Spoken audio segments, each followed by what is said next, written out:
بسم الله. قال المؤلف رحمه الله تعالى: وأفاض علينا من نفحاته وبركاته وأسراره. Amin.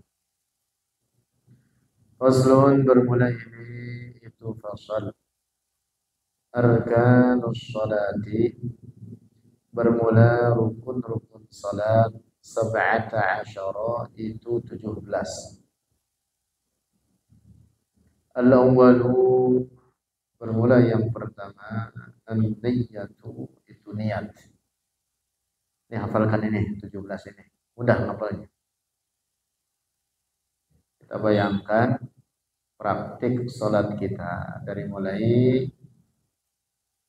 niat sampai salam, bagian mana saja yang merupakan rukun. Hafalkan ini. Yang pertama, niat. Az-zani, yang kedua, takbiratul ihram, yaitu takbiratul ihram. Nah, niat itu diletakkan ketika kita takbiratul ihram. Nanti di bagian fasal tersendiri ada pembahasan terkait praktik meletakkan niat. Kesimpulannya bahwa niat yaitu diletakkan ketika takbiratul ihram. Niat itu amalun qalbi, pekerjaan hati. Jadi hati harus hadir saat meletakkan niat salat. Dalam niat wajib dihadirkan niat salat fardu. Wajib dihadirkan 3 perkara. Wajib dihadirkan 3 perkara. 1, al-qasd. Al-qasd itu artinya bertujuan. Yang kedua, menyebutkan kefarduan sholat. Dan yang ketiga, menyebutkan sholat yang hendak dikerjakan. Disebut dengan ta'yin. Seperti mengucapkan, saya bertujuan sholat fardu zuhur. Mencukupi. Saya bertujuan itu namanya qasad. Paham nggak ya? Lalu fardunya disebut fardu zuhur. Nah, kata zuhurnya itu namanya ta'yin, menentukan nama sholat yang hendak dikerjakan. Jadi 3 perkara ini wajib dihadirkan dalam niat. Saya bertujuan sholat fardu asar. Cukup udah. Dalam hati dihadirkan 3 perkara tersebut, yaitu ketika apa? Takbiratul ihram. Saat kita mengucap Allahu Akbar, hadir dalam hati, saya bertujuan sholat fardu zuhur. Cukup udah. Gitu ya. Ngucap makmuman, atau kalau imaman dan mengucapkan mustaqbilal qiblati, itu hukumnya sunnah saja. Hukumnya apa? Sunnah. Kalau dia bermakmum ya otomatis berarti dia berjamaah. Yang wajib itu hanya 3 itu tadi.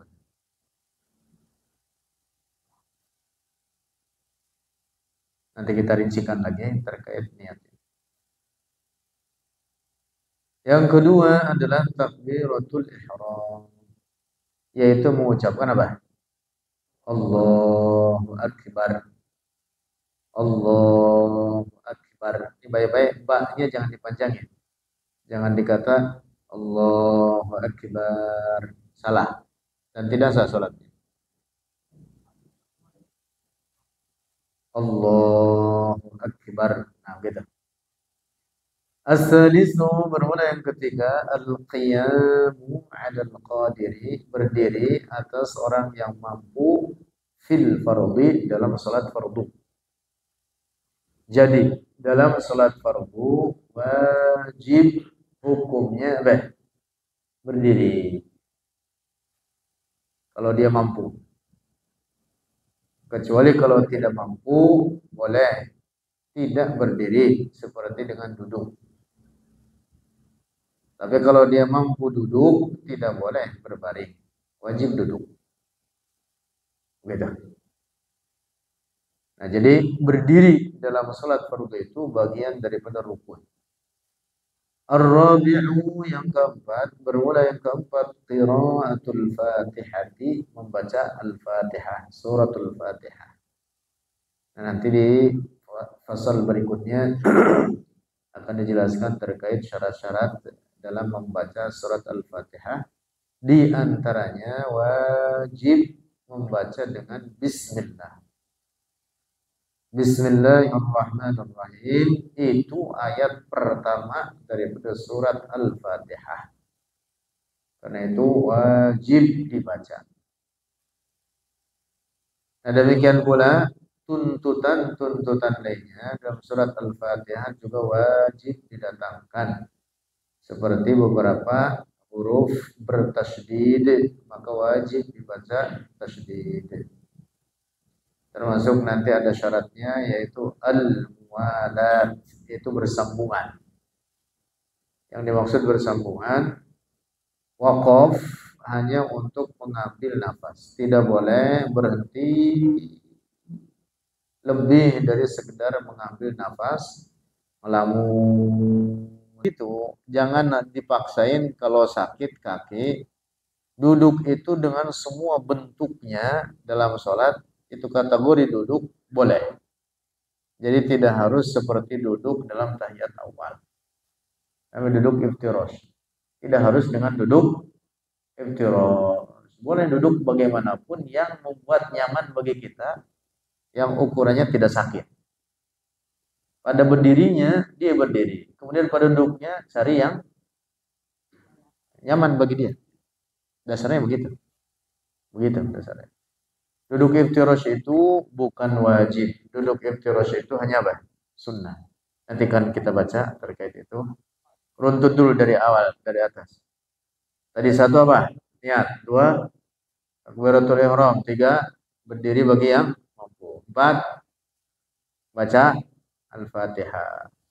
Lima, ar-ruku' yaitu ruku'.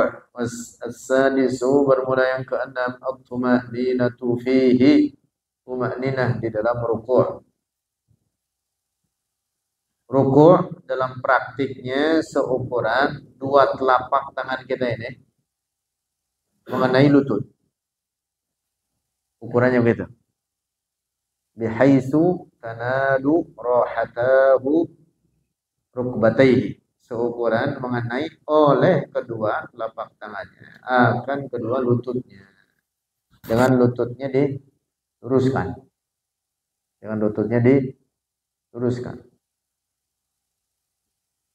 Kemudian bangun daripada ruku, i'tidal.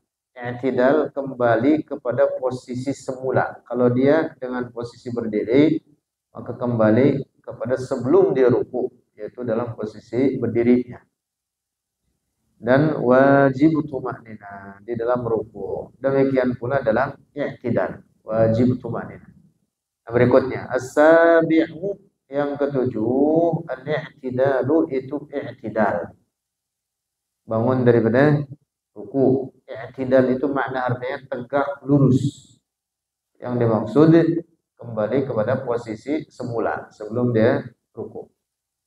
As-saminu ke-8 at-tuma'ninatu fihi, tuma'ninah di dalamnya al-i'tidal. Ini bagian ini wajib perhatikan karena cukup banyak orang yang ketika i'tidal dia tidak meletakkan tuma'ninah di dalamnya. Tuma'ninah itu banyak orang yang ketika i'tidal dia tidak meletakkan tuma'ninah di dalamnya. Tuma'ninah itu yaitu sukunu azmin mawdi'ahu daf'atan wahidatan biqadri subhanallah. Mendiamkan tulang-tulang atau anggota badan kita pada tempatnya seukuran membaca subhanallah. Bentar segitu tak. Jadi jangan ada yang bergerak pada anggota badan kita paling tidak seukuran baca tasbih. Subhanallah. Nah, gitu. Kadang-kadang bahkan banyak gitu yang ketika bangun dari ruku', i'tidal, tangan masih bergerak, lalu kemudian apa? Dia turun untuk sujud. Nah, itu berarti tidak ada apa namanya? Tumaninah di dalamnya. Penting itu perhatikan. Jangan megang-megang sarung gitu. Tangan masih bergerak, atau bahkan begitu takwir tangannya diangkat, diturunin langsung apa? Turun untuk sujud. Nah, itu tidak ada tumaninah berarti. Tidak sah itu. Tidak sah salat begitu. Lanjut. At-tasi'u yang kesembilan, as-sujudu marrataini, itu sujud dua kali. Al-ashiru ke-10, at-tuma'ninatu fihi, sujud di dalamnya. Maaf, tuma'ninah di dalamnya sujud. Sujud yang dua kali tersebut wajib menghadirkan apa? Tuma'ninah. Dalam praktik sujud, tambahan sedikit. Dalam praktik sujud penting untuk diingat, ada beberapa syarat dan ketentuan di dalamnya. Banyak dan cukup banyak. Di antaranya dia meletakkan jidatnya di tempat sujud dalam keadaan terbuka. Terbuka begini.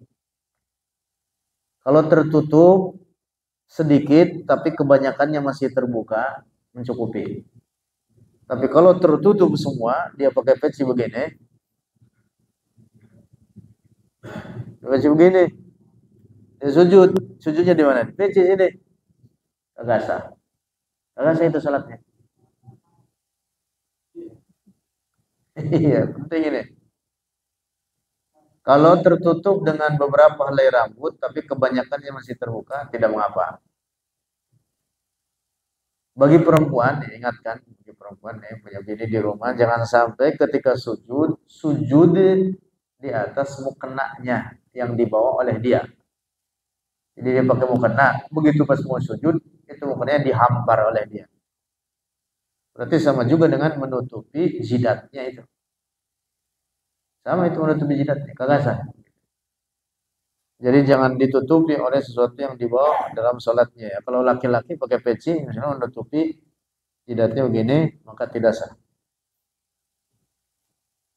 Nah, termasuk di antaranya dalam praktik sujud sering tumanina, syaratnya itu tadi adalah bahwa wajib dia menekuk menekuk jari-jari kakinya, dihadapkan ujung-ujung jarinya itu ke arah kiblat.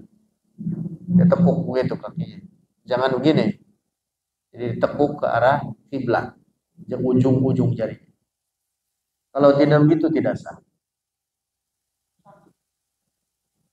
Ya, kalau kecuali dalam keadaan darurat seperti sakit atau tidak bisa dipaksakan, maka itu ada uzur namanya.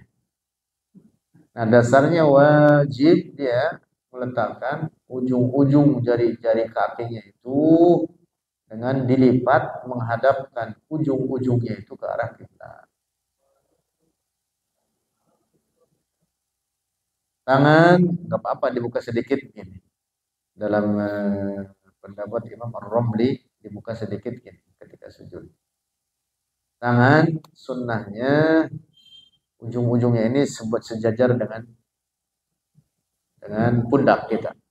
Ini pundak kita posisi sujud, ketika sujud ujung-ujungnya ini diharapkan ke arah kiblat, posisinya lurus dengan pundak gitu. Ya. Apa nih? Pundak bawaan. Bahu. Enggak begini. Atas. Ya, kecuali perempuan dikedalamkan begini. Anjur. Tapi ini yang harus diingat rukunnya saja ini. Beberapa perkara sunnah cukup banyak. Cukup banyak.